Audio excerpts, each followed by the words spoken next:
Célèbre aujourd'hui pour son industrie aéronautique et pour l'aérospatiale, les yeux tournés vers le ciel et les étoiles, Toulouse s'investit dans les technologies de pointe et regarde vers le futur. Pourtant, la ville rose n'oublie pas ses racines, son passé médiéval, durant lequel elle connut son premier âge d'or. À cette époque, elle était la capitale du Midi, la capitale de l'Occitanie. Au XIIIe et XIVe siècle, l'Occitanie se trouva au cœur d'un phénomène exceptionnel. Plus de 400 villes nouvelles y furent créées en moins de 150 ans, soit entre la crise des Albigeois et la guerre de Cent Ans. Ces villes reçurent le nom de Bastides. Le département de la Haute-Garonne en compte plus de 40 et certaines d'entre elles font partie des plus beaux villages du sud de la France.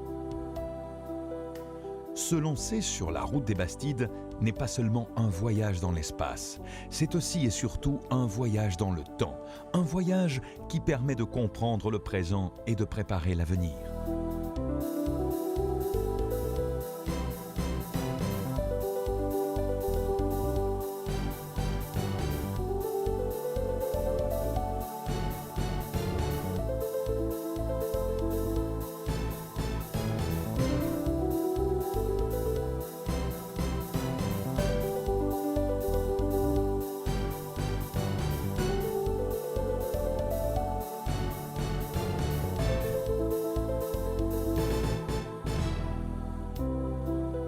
Au Moyen Âge, les populations se regroupèrent autour de puissants châteaux forts, constituant des cités sans plan ordonné qui s'enfermaient à leur tour derrière de solides remparts.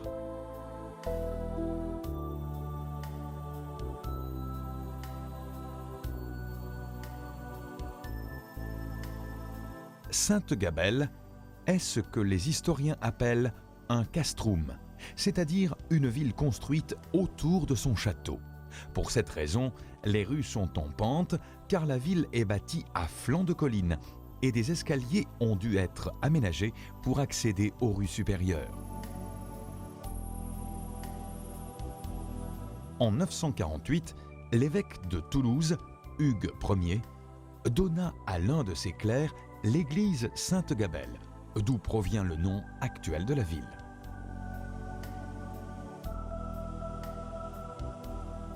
Un château fort fut construit en 960 pour protéger les reliques de Sainte-Gabelle.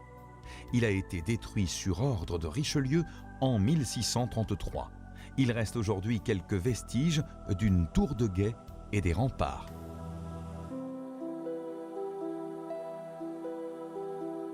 À l'emplacement de l'ancien donjon se dresse désormais un calvaire. De là s'offre une magnifique vue sur toute la région. L'église Sainte-Vierge de la Nativité est marquée par le gothique méridional du XVIe siècle et possède un portail d'architecture romane du XVe. Elle a été construite au Xe siècle et remaniée au XVe et XVIe. Le clocher, quant à lui, date de 1547.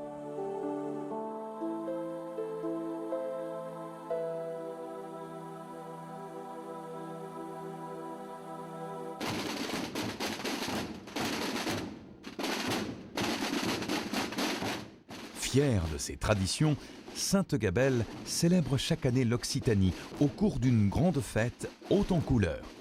Pendant 2 jours, danses et chants traditionnels redonnent vie à la culture d'antan et rappellent que le cœur du Languedoc ne s'est pas arrêté de battre depuis le Moyen Âge.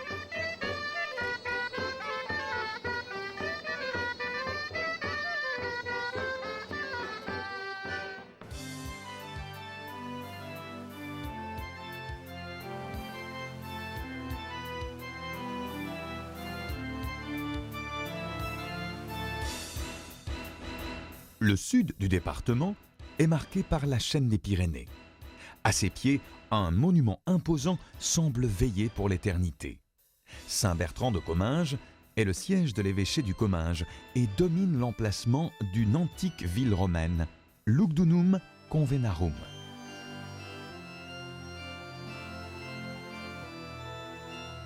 L'évêque du Comminges était puissant et possédait de nombreux biens, tel un véritable seigneur féodal. Car au Moyen-Âge, les abbayes entretenaient d'immenses domaines. Les moines converses défrichaient, cultivaient la terre et élevaient du bétail. Mais ces moines se firent de plus en plus rares et la main-d'œuvre vint à manquer. Pour pallier ce problème, les abbayes eurent l'idée de créer sur leurs terres des villes neuves. Elles sont appelées des sauvetés.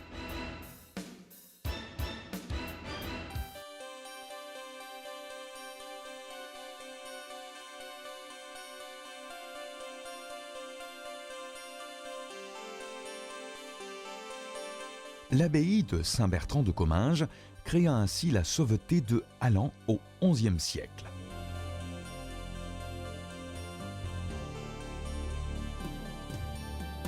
Sa fondation permit de regrouper et de fixer tous les paysans errants dans la région, ainsi que les vagabonds, et d'établir une communauté agricole pour mettre en valeur ces terres.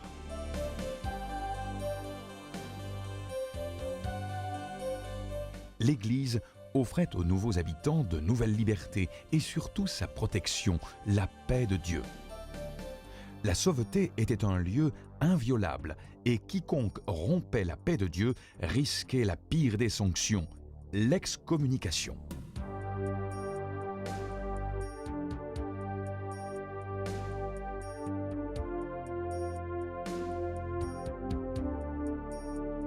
Les évêques de Comminges se firent construire un palais d'hiver à l'intérieur même de la sauveté. Ce sont eux qui ont géré la vie de la sauveté jusqu'à la Révolution.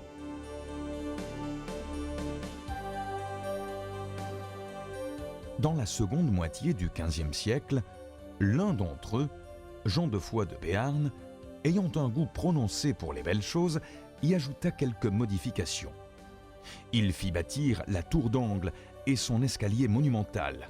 Mais la pièce maîtresse reste la porte en ogive surmontée du tympan de la vache.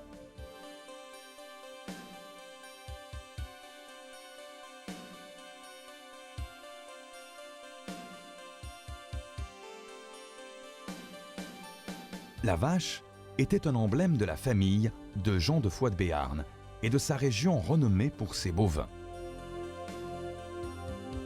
En témoignage de sa paternité, Jean de Foix de Béarn eut même l'idée de représenter son blason au cou de l'animal.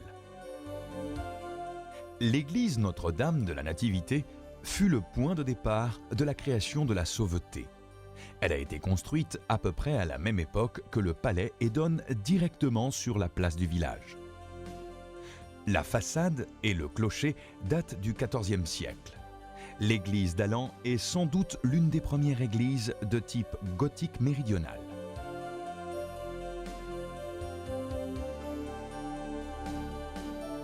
Hallan conserve aussi quelques très beaux vestiges de son enceinte et deux portes fortifiées ainsi qu'une partie des fossés.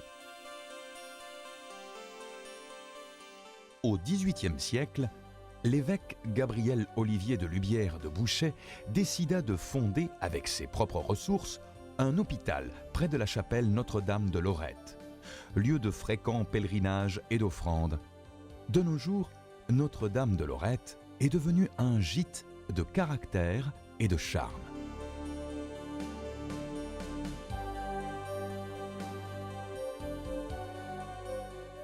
En 1272, la sauveté d'Hallan fut remaniée en bastide par un paréage entre l'évêque de Comminges et Eustache de Beaumarchais, et par l'extension de la cité. Les bastides sont une autre catégorie de villes neuves, créée au Moyen-Âge, plus tardif que celui des sauvetés puisqu'il fut initié au XIIIe siècle. Les comtes de Toulouse furent les véritables précurseurs de ce phénomène.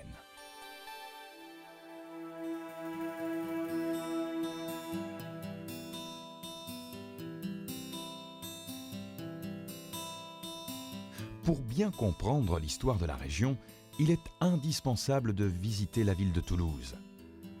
L'une des manières les plus originales de la découvrir est encore de prendre le bateau pour une croisière sur la Garonne et sur le canal.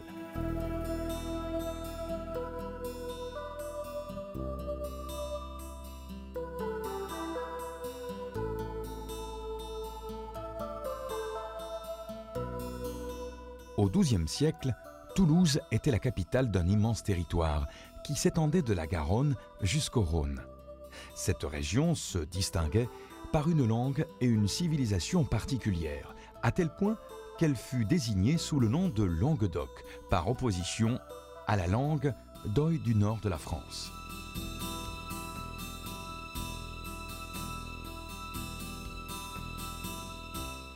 Une dynastie puissante régnait sur ces terres, celle des Raymond, comtes de Toulouse.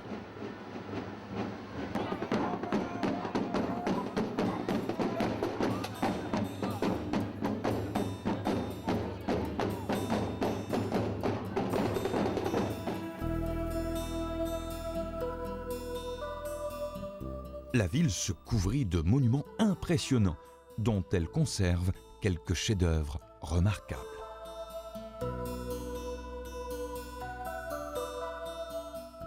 Le catharisme trouvant en Languedoc un terrain fertile pour ses idées nouvelles, et les comtes de Toulouse furent tolérants avec la doctrine cathare. Trop tolérants au goût de l'Église, qui prêcha alors la croisade. Une croisade du nord contre le sud. 100 000 croisés déferlèrent sur les bords de la Méditerranée, transformant la région en un vaste bûcher. Le comte de Toulouse perdit ses terres peu à peu. En 1213, la bataille de Muret ruina la dernière espérance.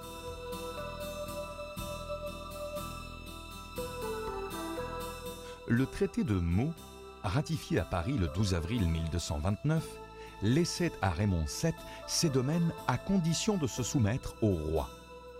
Il lui était interdit de construire toute forteresse ou ville entourée de remparts. De plus, il fut obligé de marier sa fille, Jeanne, avec Alphonse de Poitiers, le propre frère du roi. À la mort de Raymond VII, le comté de Toulouse devait donc revenir à Alphonse de Poitiers. Plus encore, le comté devait devenir possession du roi de France à la mort d'Alphonse de Poitiers et de Jeanne si ces derniers n'avaient pas de descendance. L'Occitanie était ruinée, meurtrie. Les populations nombreuses se retrouvaient sans abri et sans protection. Pour remédier à cette situation, Raymond VII créa une série de villes neuves sans remparts pour respecter le traité de Meaux-Paris, mais placées sous sa protection pour regrouper et protéger ses populations. Il fut ainsi le précurseur des Bastides.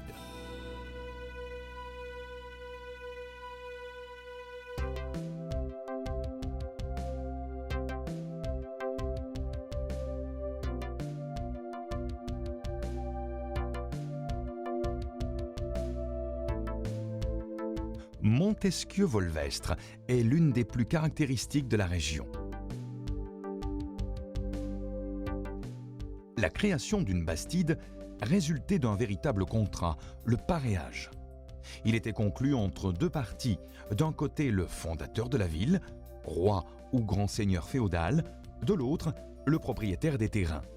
Ce dernier en cédait une partie pour édifier la nouvelle ville, tandis que le fondateur apportait sa protection. Montesquieu-Volvestre fut ainsi créé en 1246 par le comte de Toulouse Raymond VII en paréage avec l'abbé de Lézat. Le jour de la fondation, un long pieu était planté pour symboliser le centre de la bastide, le pal. Il demeure dans les armoiries de Montesquieu-Volvestre. À partir de ce pal, les bâtisseurs traçaient les deux rues principales. Appelées voies charretières, car leur largeur permettait le passage des charrettes. Elles se coupaient en angle droit.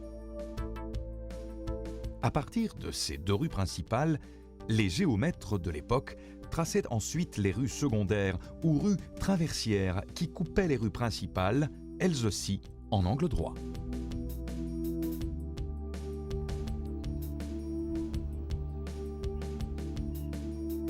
Les deux rues principales se croisaient sur la place, le cœur de la cité. Ici se déroulent, depuis le Moyen-Âge, les fêtes et les marchés.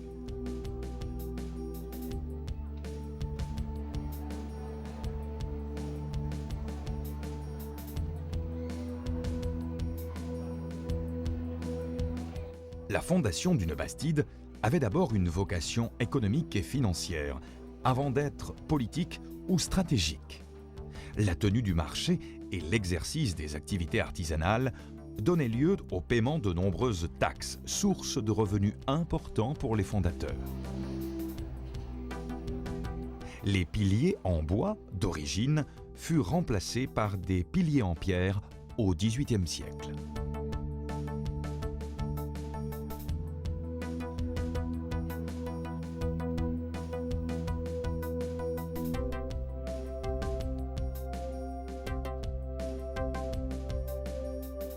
Contrairement à beaucoup de bastides où l'église se trouve en retrait, l'église Saint-Victor de Montesquieu-Volvestre donne directement sur la place. Elle possède un clocher à 16 pans, caractéristique des clochers de style toulousain.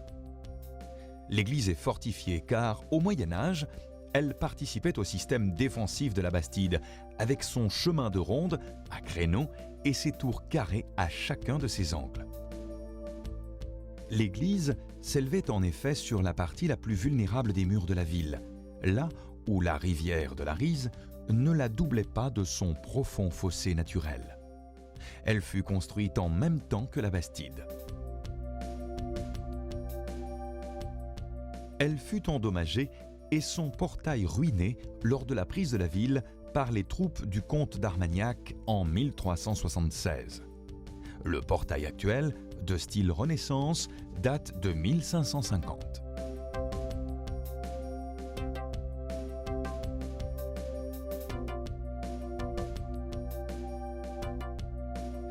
L'église possède une décoration intérieure d'une grande valeur artistique. L'un de ses joyaux reste la mise au tombeau sculptée au XVe siècle et peint en 1608. L'ensemble de la scène s'étend sur une longueur de 2,40 m.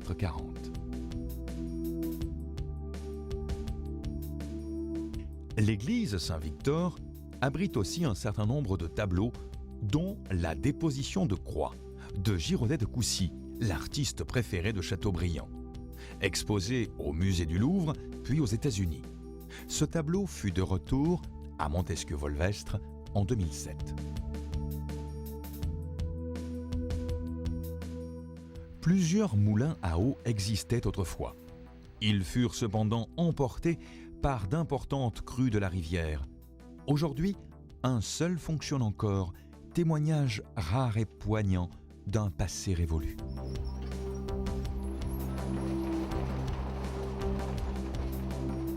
Le droit de bâtir un moulin était mentionné dans le contrat de pareage.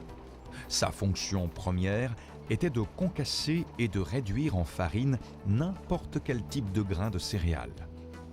Bien que cet objet reste central dans l'histoire des moulins, le terme est également appliqué dès le XIIIe siècle aux usines où fonctionnent des soufflets de forge, des martinets, des scies et des pressoirs à huile.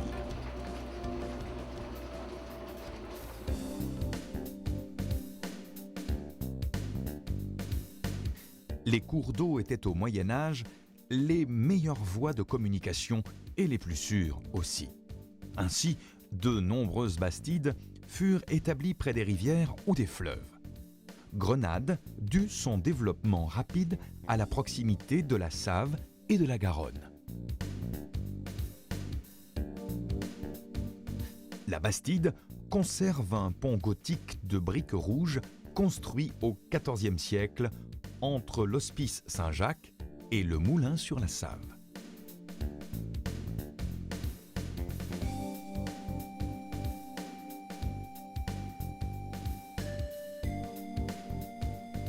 Grenade est certainement la plus grande bastide du département. Située au nord-ouest de Toulouse, son tracé urbain est caractéristique des bastides dites à deux axes, c'est-à-dire créées à partir de deux rues principales, comme pour Montesquieu-Volvestre.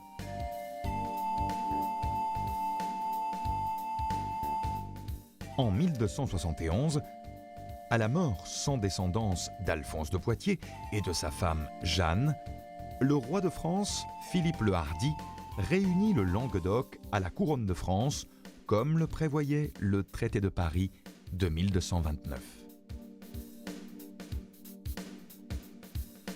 Trop loin pour intervenir directement, le roi exerça son autorité par l'intermédiaire de représentants qu'il nommait lui-même, les sénéchaux. L'un des plus connus dans la région de Toulouse était Eustache de Beaumarchais. Il fut un grand fondateur de Bastide et Grenade, l'une de ses plus belles réussites. Ainsi, Grenade est née en 1290 à l'initiative d'Eustache de Beaumarchais, sénéchal du roi de France, qui conclut un paréage avec l'abbaye cistercienne de Grandselve, propriétaire des terres. La halle de Grenade est le monument médiéval le plus impressionnant de la ville. C'est l'une des plus grandes et des plus anciennes de France. Le bois de construction, constitué de sapins des Pyrénées et de chênes, a été coupé à la fin du XIIIe siècle. La charpente est monumentale et témoigne du savoir-faire des artisans médiévaux. La halle est surmontée de 2 étages. Les pièces qui s'y trouvaient accueillaient les réunions des consuls ainsi que les gardes qui surveillaient la campagne environnante depuis le beffroi. Ce sont les moines de l'abbaye cistercienne de Grandselve qui édifièrent l'église, qui la placèrent sous la protection de Notre-Dame de l'Assomption. De style gothique rayonnant, elle est coiffée d'un clocher octogonal et qui culmine à 47 mètres.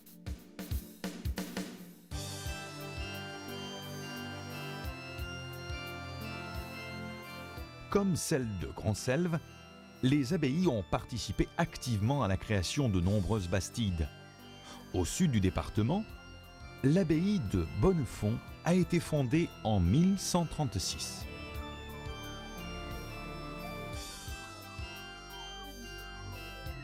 Sauvée et mise en valeur par une association de passionnés, l'abbaye de Bonnefond était au Moyen Âge la plus importante de la région. Installée près d'une source dont l'eau arrivait directement dans la fontaine du cloître, l'abbaye possédait d'immenses domaines. L'abbaye en céda une partie pour l'édification de villes neuves.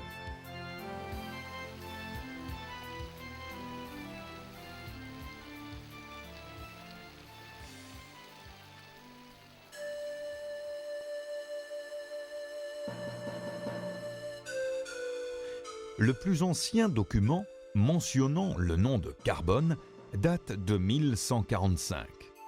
Il relate la donation de terres faite à l'abbaye de Bonnefond par le baron de Tersac. Sur ces terres défrichées par les moines, un village fut créé à l'extérieur de la presqu'île, dans la boucle du méandre protecteur de la Garonne.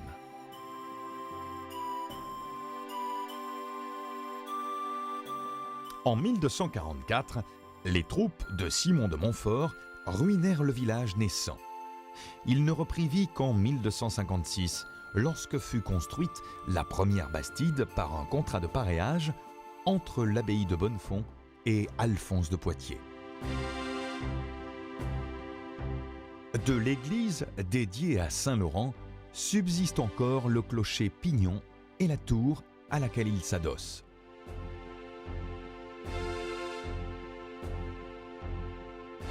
Le petit village de Beauchalot fait aussi partie des bastides créées sur des terres appartenant à l'abbaye de Bonnefond. Beauchalot a été fondé en 1324 par un paréage entre l'abbé de Bonnefond et le représentant du roi, Charles le Bel. Beauchalot conserve la tour-clocher de son église primitive. Percée de meurtrières, elle constitue un véritable donjon et semble protéger désormais l'église actuelle.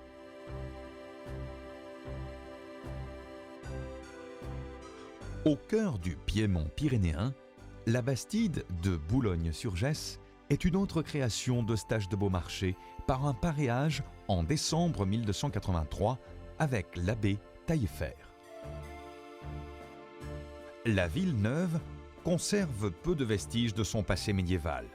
Les couverts existent encore sur un seul côté de la place. L'église a plusieurs fois été restaurée.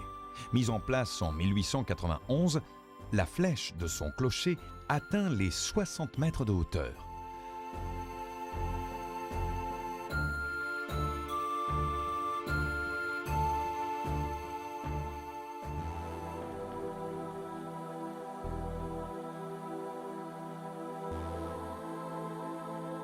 Au pied des Pyrénées, la bastide de Monréjeau a été fondée le 1er octobre 1272 à la suite d'un paréage entre Eustache de Beaumarchais et le seigneur Arnaud d'Espagne-Montespan, vicomte de Couserans.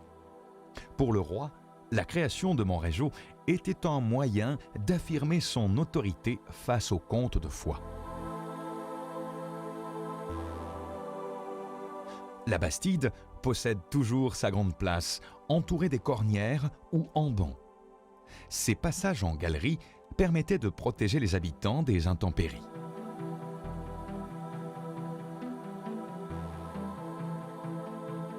Le paréage prévoyait que les habitants devaient construire l'église eux-mêmes.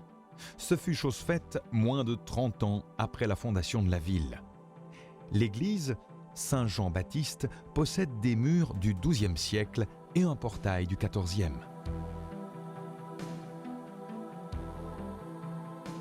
L'édifice est remarquable pour sa magnifique voûte en carène de vaisseau, ses orgues et son large clocher octogonal du XVIIe siècle.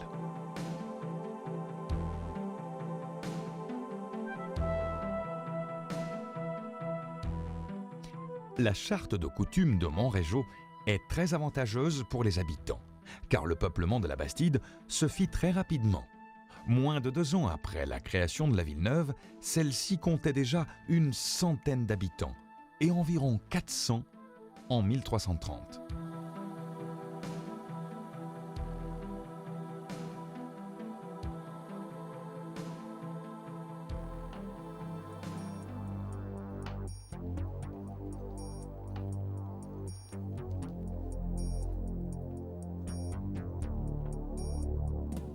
Il y a plus de 2000 ans, la région toulousaine était le territoire des Volques-Tectosages, une tribu celte dont le mode de vie a été entièrement reconstitué grâce au travail de passionnés.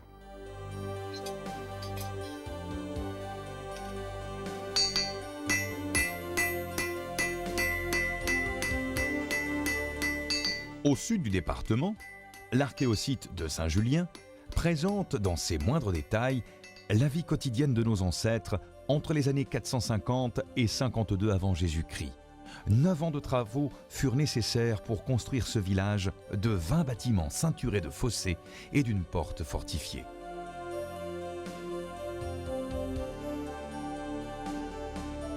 D'abord alliés des Romains, les Volques-Tectosages furent ensuite intégrés à l'Empire de Rome, comme l'ensemble de la Gaule. La région se couvrit alors de villes magnifiques et de grands domaines ruraux ou villas.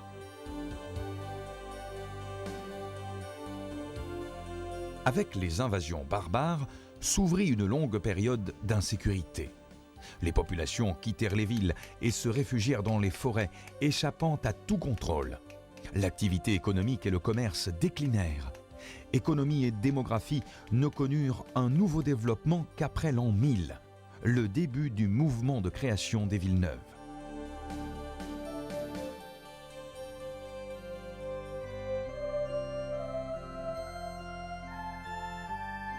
Saint-Sulpice-sur-Lèze était une sauveté à son origine, créée par les Hospitaliers en l'an 1110. L'église est un vestige de la commanderie des Hospitaliers qui possédait les terres. Bâtie selon le plan languedocien, avec une nef unique, elle date du XVe siècle. Son clocher octogonal domine la ville du haut de ses 40 mètres. À la mort de Raymond VII, et comme le prévoyait le traité de Paris de 1229, le comté de Toulouse revint à Alphonse de Poitiers.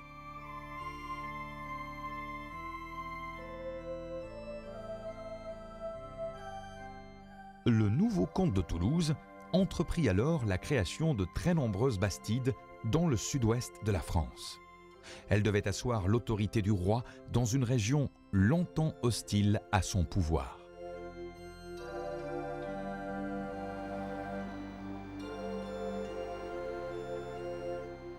Une bastide était la plupart du temps une ville nouvelle, bâtie en un lieu où rien n'existait auparavant. Il pouvait s'agir aussi d'un nouveau quartier ou de l'extension d'un bourg préexistant. Ce fut le cas à Saint-Sulpice-sur-Lèze. La bastide est constituée par le nouveau quartier qui vint étendre la sauveté.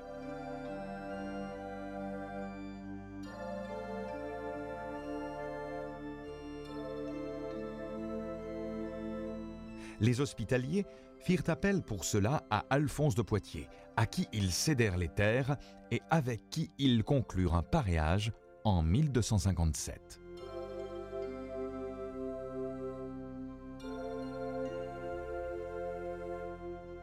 La ville est très typique de la région, avec ses maisons en briques toulousaines, appelées aussi foraines.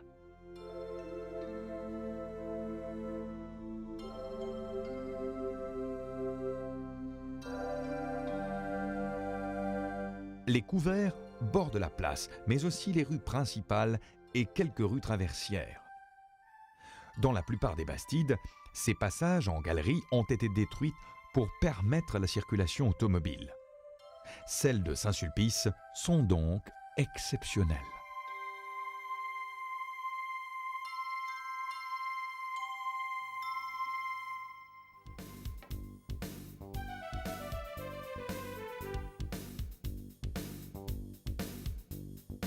Résolument tournée vers l'avenir, la Haute-Garonne n'en oublie pas ses traditions et perpétue des métiers qui en ont fait sa richesse il y a plusieurs siècles et qui assurent encore sa renommée.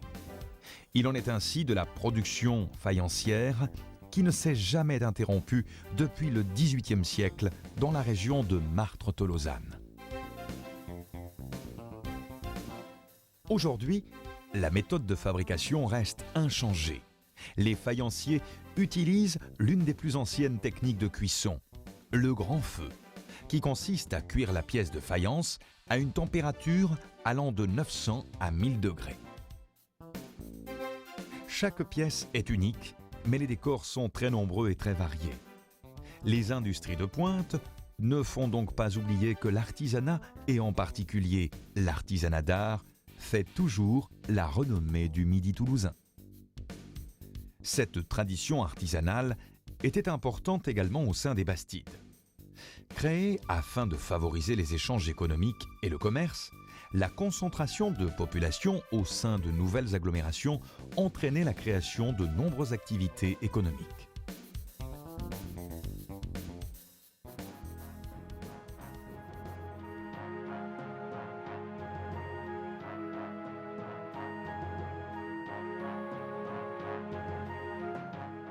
La bastide de Palamini est une autre fondation d'Alphonse de Poitiers.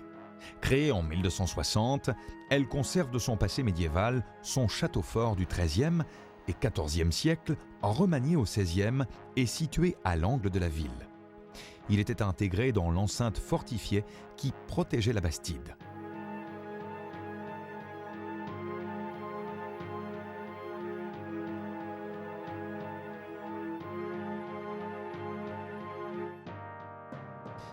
Si les bastides étaient des villes ouvertes, c'est-à-dire sans remparts, beaucoup s'entouraient de murs pour se protéger.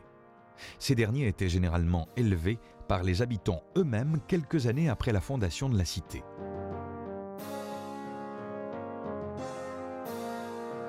La façade principale du château de Palamini est construite en briques et galets de la Garonne, disposés en épis de blé et qui furent mis en valeur d'une façon que l'on retrouve au Palais des Rois de Majorque à Perpignan. Elle est décorée de fenêtres à meneaux dont certains sont sculptés de sirènes dans le style toulousain.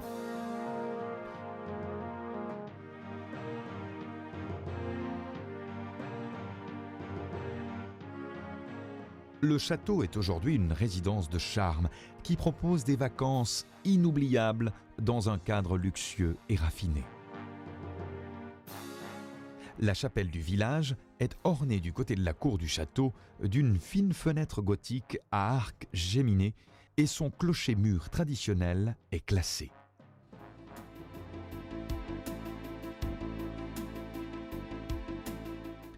Les grands bâtisseurs de Bastide furent les rois de France et d'Angleterre et leurs sénéchaux, mais aussi les comtes de Toulouse et Alphonse de Poitiers. L'Église participa au mouvement. Il en fut de même des seigneurs féodaux qui comprirent bien vite les enjeux stratégiques et économiques de telles fondations. Ainsi, la Bastide de Le Plan fut fondée par le comte de Comminges, Pierre Raymond II, en 1366. À cette époque, les troupes du prince noir sévissaient dans la région.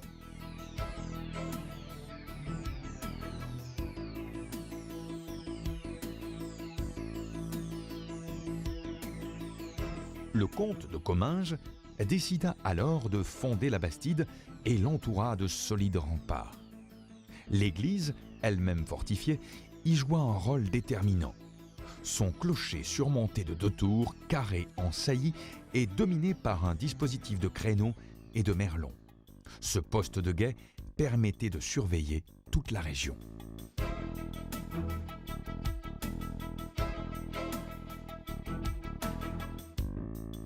Un autre événement majeur favorisa la création des Bastides, l'occupation anglaise de l'Aquitaine et de la Guyenne. Depuis le mariage d'Aliénor avec Henri Plantagenet, devenu roi d'Angleterre, l'ouest du Midi était sous domination anglaise et les heurts entre Anglais et Français furent inévitables, conduisant à la guerre. Les Anglais firent de nombreuses incursions en Gascogne et en Comminges, sous la conduite notamment du tristement célèbre Prince Noir.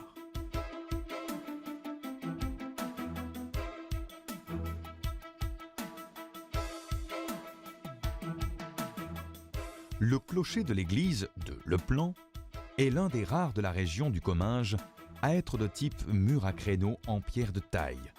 Il servait de départ au chemin de ronde des remparts. Cette porte permettait d'accéder au mur d'enceinte de la ville.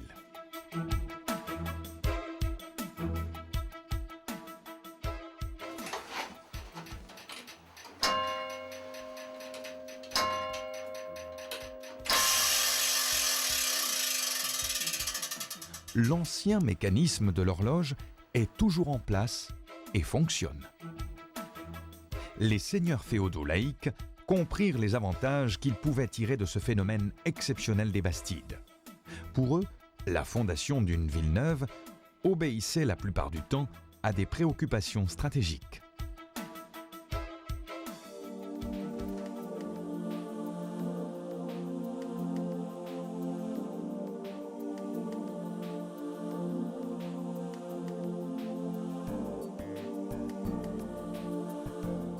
Nailloux possédait autrefois plusieurs moulins, dont un avait 6 bras. La petite histoire raconte qu'à la suite d'une querelle de voisinage, l'un des habitants avait édifié un mur devant chez lui pour être séparé de son voisin meunier. Le mur était si haut qu'il coupait le vent et empêchait ainsi le moulin de tourner. Le meunier dut alors ajouter 2 ailes de plus pour prendre le vent au mieux. Mais le nouveau mécanisme entraîna l'effondrement du moulin.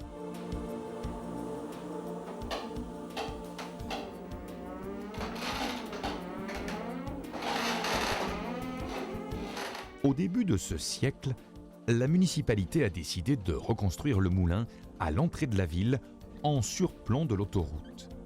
Le moulin possède toujours 6 bras. Il est construit avec des matériaux les plus modernes, mais sa machinerie respecte la tradition séculaire des moulins d'antan, ce qui lui confère un grand intérêt pédagogique.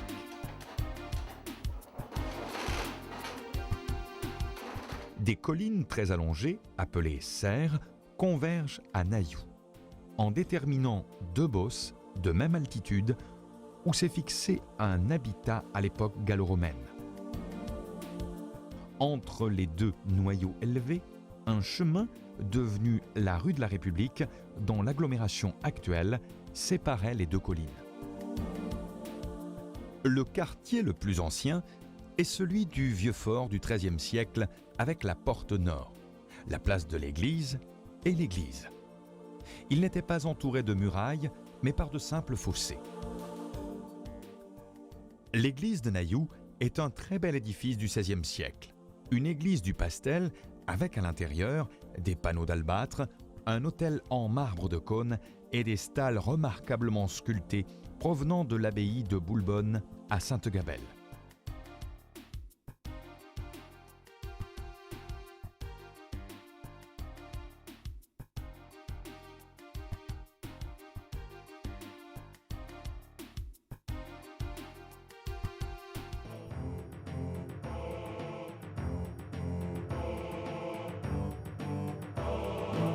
En 1317, et non loin de Nayoux, le roi de France fonda la bastide de Montgeard par un paréage avec le seigneur de Nayoux, Hugues Peytavie, qui céda les terres.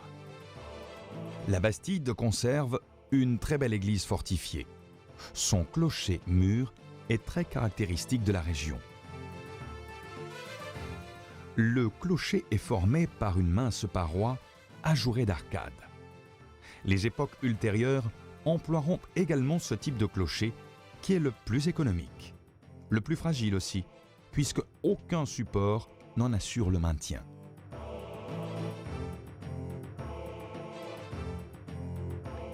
La construction de l'église a été financée par une riche famille de marchands du pastel, les Durand.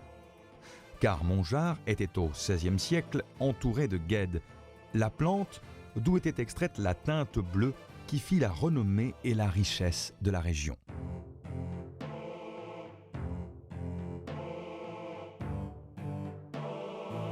Le Lauragais a donc bâti sa renommée et sa richesse avec le pastel. Depuis la haute antiquité, la couleur bleue était la préférée des monarques et des grands de ce monde. Il n'est donc pas étonnant que la Renaissance les privilégiait au même titre que l'or pour donner plus d'éclat aux vêtements et aux tissus de décoration. La région toulousaine, et plus précisément le triangle Toulouse-Albi-Castelnaudary, devint la zone de production privilégiée du pastel en Europe, accédant à une prospérité sans égale pour l'époque. Le pastel mourut au milieu du XVIIIe siècle, concurrencé par l'indigo importé de l'étranger et bien moins cher. Le Lauragais s'en est retourné à des cultures plus traditionnelles et Toulouse s'endormit pour quelques siècles avant l'arrivée des industries de pointe.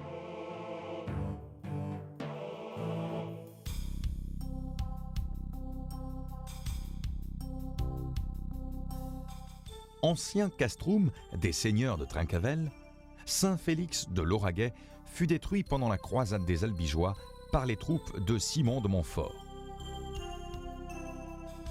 La ville fut reconstruite en bastide en 1245 par Eustache de Beaumarchais.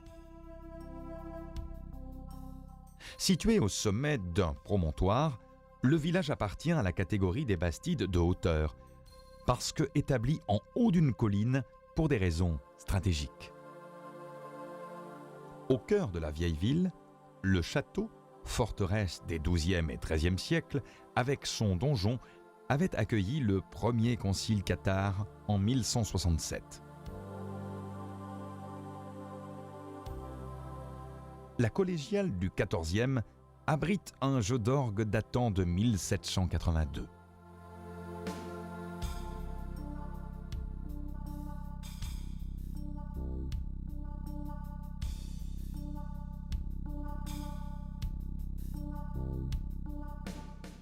Sur la place, la halle est surmontée d'un beffroi.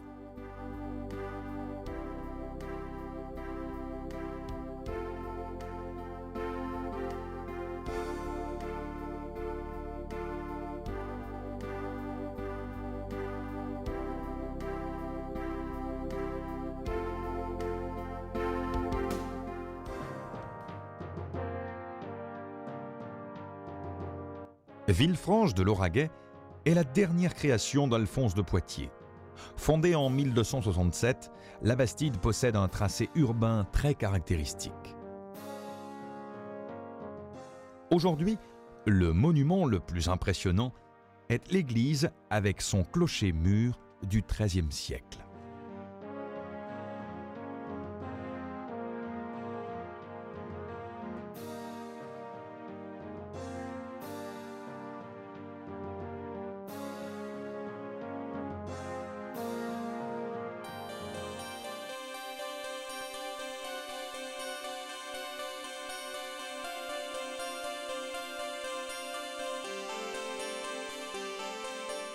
La fondation de Revel, en 1345, revint à Agot de Baux, chevalier de Bram, sénéchal de Toulouse et d'Albigeois. Elle fut l'une des dernières bastides. La ville possède une forme octogonale. Cette cité médiévale fut conçue symétriquement autour de la place centrale. La vaste halle du XIVe siècle, classée monument historique, est le cœur de la cité. Couverte de milliers de tuiles roses, la charpente aux poutres séculaires, supportée par une forêt de piliers, est un véritable chef-d'œuvre de l'art médiéval. Elle est surmontée d'un beffroi qui fut pendant des siècles la maison commune avec sa tour de guet, sa salle des consuls et sa prison.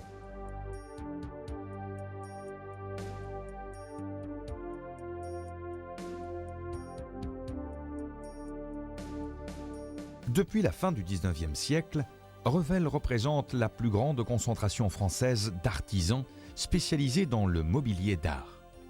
Ébénistes, marqueteurs, ciseleurs, sculpteurs et bronziers ont fait de Revel la capitale du meuble d'art.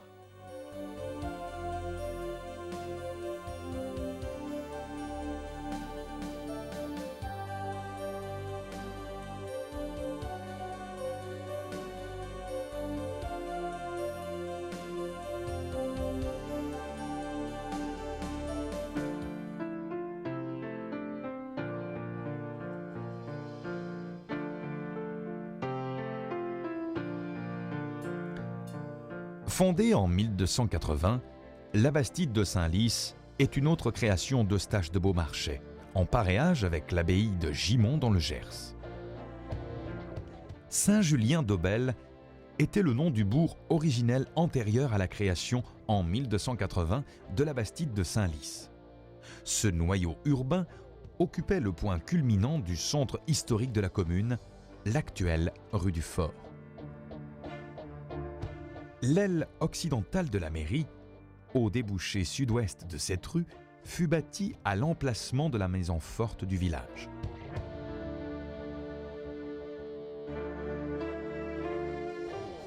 Le nom de Senlis ne figurait pas dans le contrat de paréage. Il apparaît pour la première fois sous la forme Sancto Litio, dans un contrat conclu entre les consuls de Sainte-Foy et ceux de la récente Bastide. Il s'agissait en l'occurrence de délimiter le territoire de chaque ville. Dès lors, tous les actes écrits portèrent le nom de Senlis.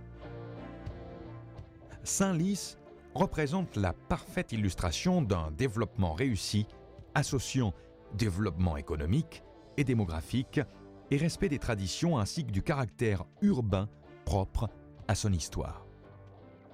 La ville ne garde aucun vestige de ses origines médiévales, mais toutes les reconstructions ont été opérées au XIXe et XXe siècle dans le style de la Bastide originelle, ce qui lui confère un intérêt certain et son caractère authentique. Les rues se coupent en angle droit, avec la rue principale qui converge vers la place, le cœur de la cité. Les couverts furent reconstruits en briques cuites sur un seul côté de la place. La brique est omniprésente, comme si les habitants, à la fin du XIXe siècle, avaient voulu imiter la grande sœur, Toulouse.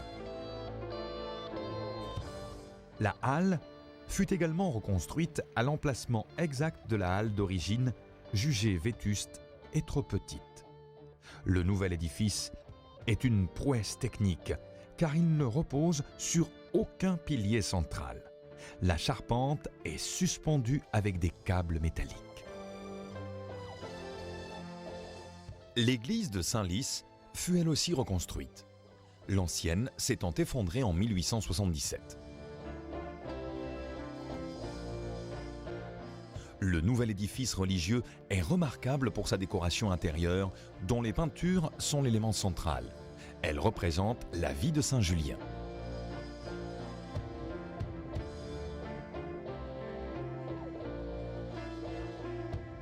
La municipalité a réussi à sauver le dernier moulin de la ville. Restauré et remis en activité, le moulin accueille le public aux cours d'animation pédagogique.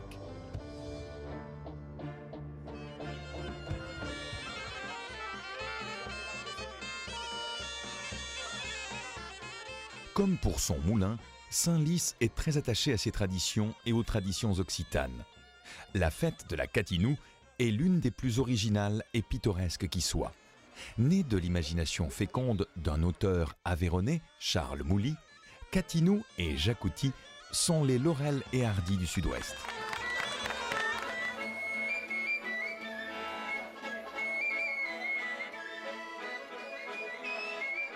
Les histoires de Catinou et Jacouty se déroulent dans le village de Mingeseb, qui signifie mange-oignon et qui est un hameau tout près de Saint-Lys. La fête de la Catinou s'imposait donc dans la Bastide. Plus qu'une fête, elle représente un véritable enjeu culturel, celui de défendre la langue occitane et les traditions de la région.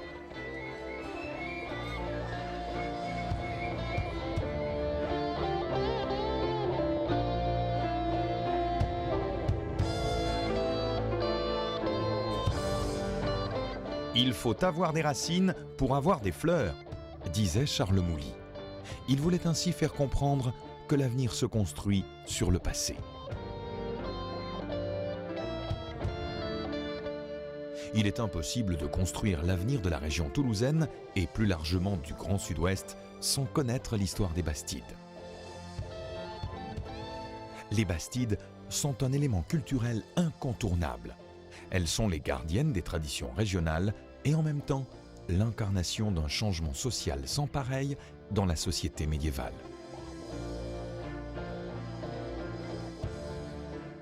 Elles sont le creuset dans lequel s'est forgée l'identité occitane et le mode de vie de ses habitants et constituent un atout indéniable pour le tourisme culturel entre Garonne et Pyrénées.